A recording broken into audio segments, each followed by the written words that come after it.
Hi, my name is Allison Hanna. Welcome to episode 2 of Actors Corner, a show where we have Suffolk University students come in and perform. Today we'll be seeing Sarah Pollock perform a monologue from Stop Kiss by Diana Sun.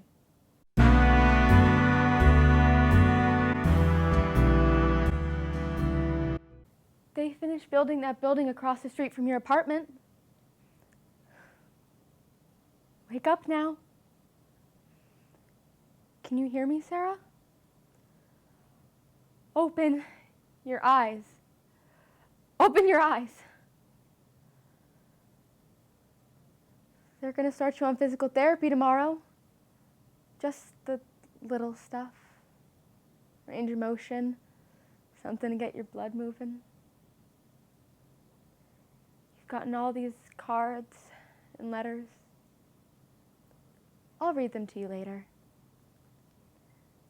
You know, your parents are here.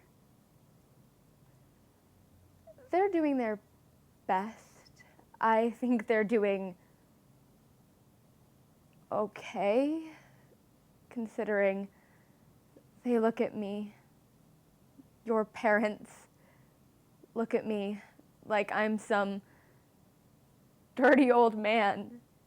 And the newspapers, the TV, the radio, my station, my own station. When they ran the news about the attack, they identified me. Traffic reporter for this station. And now, everyone, the guy at the deli, I used to be the blueberry muffin lady. And now, I'm the lesbian traffic reporter whose lover got beat up. And I've gotten these letters from 2 women. Their girlfriends were killed during attacks. And they write me these heartbreaking letters about their stories. And they tell me to speak truth to power. And I don't know what that means. Do you? Do you know me? Do you know who I am, Sarah? Oh my God. Hi. Thank you so much, Sarah, for doing that monologue. For those that don't know, that was Stop Kiss by Diana Sun. So now we're moving on to the interview portion, and I'm just going to be asking you some questions. So what play is this monologue from, and have you read the play or seen the play before?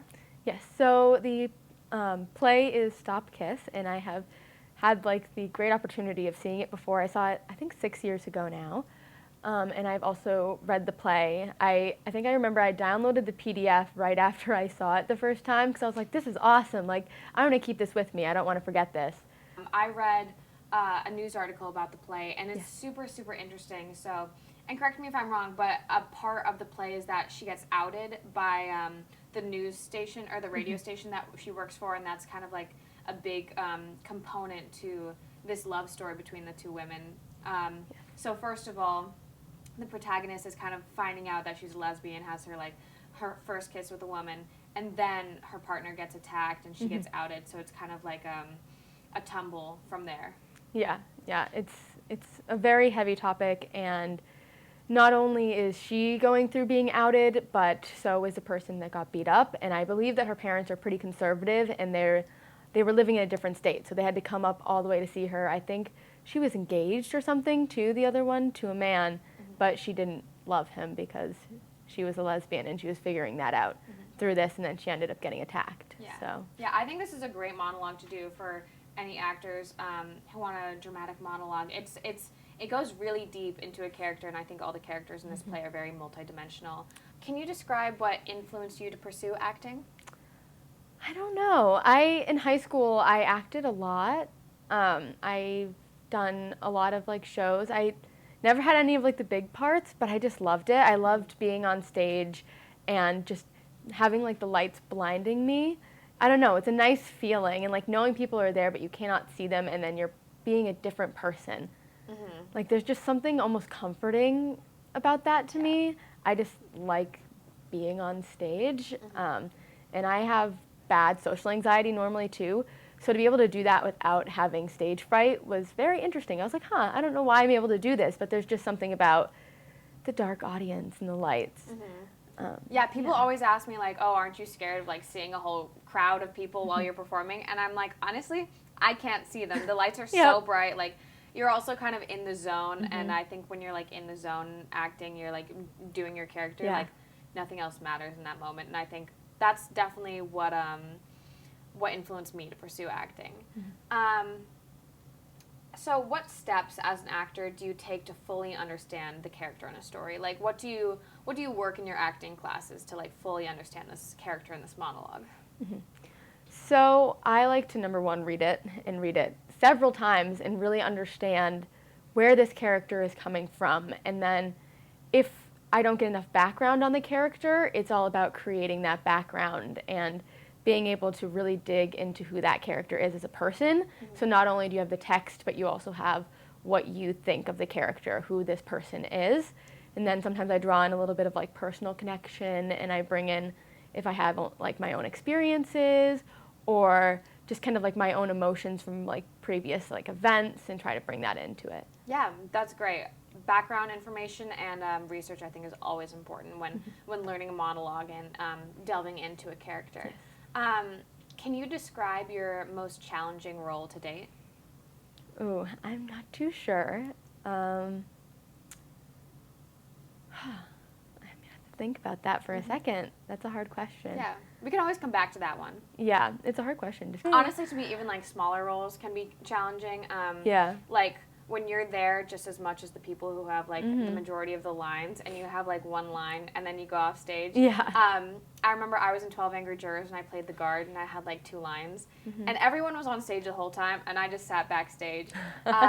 So that was a little challenging for me because I really wanted to be on stage, and I just had to sit back there and then go on stage and say my 2 lines. So I think like between small and big roles, like there's always something. But I can move on to another question. Who do you consider to be your acting role model, and whose career would you want to emulate? I think my acting role model, I actually did a presentation about her for Laura's acting class, is Katrina Lenk. I love her so much. I had the pleasure of seeing her in the band's visit. Oh my gosh, I need to see that. And it was so good, and her body language is just amazing, and that I really want to be able to emulate that being able to be so into like not only the character's mind but the character's body as well is just so impressive. And I love going back and watching her stuff and being like, oh, that's like really good acting. Like, it's insane. Yeah, I love Katrina Lenk. I'd love to see the band's visit. I've seen some clips from like the Tonys and things, and just the way she acts is so like musical. I mean, it is a musical, but like even when she's doing like a straight scene, she's just so, I don't know, like open. And I think that's great to have in an actor. What is your favorite thing about acting? I think my favorite thing about acting is becoming a different person. I think I just like the ability to be able to do that, and I feel like not a lot of people get to do that, and it's just such a relieving feeling to not have to be yourself for just a couple minutes and be someone completely different. And like, people don't want to see you as yourself. They want to see you as that character. So there's no pressure to be yourself in that moment. You just have to be that other person. I don't know. It's just, I totally agree. Feeling. Yeah. I've always liked that feeling, and I would say like playing villains is so much more interesting than playing a good character. So like, even if like I don't want to be a bad person, playing a villain is so much fun. It's the best. The one time I got to play a villain, it was awesome. I loved it so much. What play or film was that? It was very stupid. It was a dinner theater for my high school, and I happened to be the only person that like memorized the villain's lines at the end. So they were like, "You're the villain now," and I was like, "Okay, I'm just gonna bring this into my whole performance and like actually make her the villain of it." It was But it was so fun just being able to do that and be the bad person, because I think it's so opposite of what most of us are like. So like to be able to be the villain, it's like literally a completely different person. It's not even someone that's like adjacent to us. It's just transforming into an utterly different character. Yeah, and I think that's amazing. So I'm going to ask you a few more questions, and then we'll wrap it up. What do you think is most important when working with a director, just for other actors out there? I think it's just important to take their direction into mind and like really try to do that. And if it doesn't happen the first time, that's fine. You know, you'll be able to do it again, but just make sure you keep that with you until you kind of get it. And your director will let you know when things are starting to like really start to work. But it's just like listen to them, because ultimately it's their direction, it's their piece, and like if they want you to be a certain way or to move a certain way, that's what you are trying to do and trying to emulate, is the feeling that the director wants to happen. So yeah, the director's definitely there for a reason. And I remember I had a college audition. I think it was for Pace University, and I did my monologue. I thought I did great, and they gave me a note. So basically, they just wanted to see how I could take direction. Yeah. And I got like a couple words into the monologue, and they were like, "Thank you, we've seen enough." And I was like, "Oh God. Shoot, I didn't take that note quick enough." And maybe they didn't give me enough time to get into the monologue. But yeah, that's super important. I think especially with auditions, you know, if someone gives you a note, take that note as well as you can. Yes. And in acting classes and in life. So I think that's great.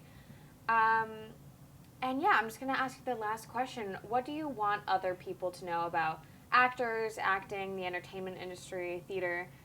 Just something that you want people to know about it. I don't know. I mean, I guess just that it's harder than it looks. I feel like a lot of people like think it's easy, and they're like, "Oh, I could do that. Like, I could go and like perform. I could be like on TV and film," and it's difficult. Like, I don't think I could ever memorize the amount of lines like film actors or TV actors, especially when they're doing new episodes every week. That's insane, and I don't think I could ever do that. It's so much brain games being an actor, and it definitely strengthens your brain too. Like having to do this, it's just like I feel very focused sometimes when I'm memorizing my lines. But yeah, that's wonderful. Yeah, it's definitely a lot of time taken to make something look even decent. Yeah. So that I think that's a great thing to let other people know. And thank you. That's the end of this episode. Thank you so much for coming in. Tune in next week for a new episode of Actors Corner.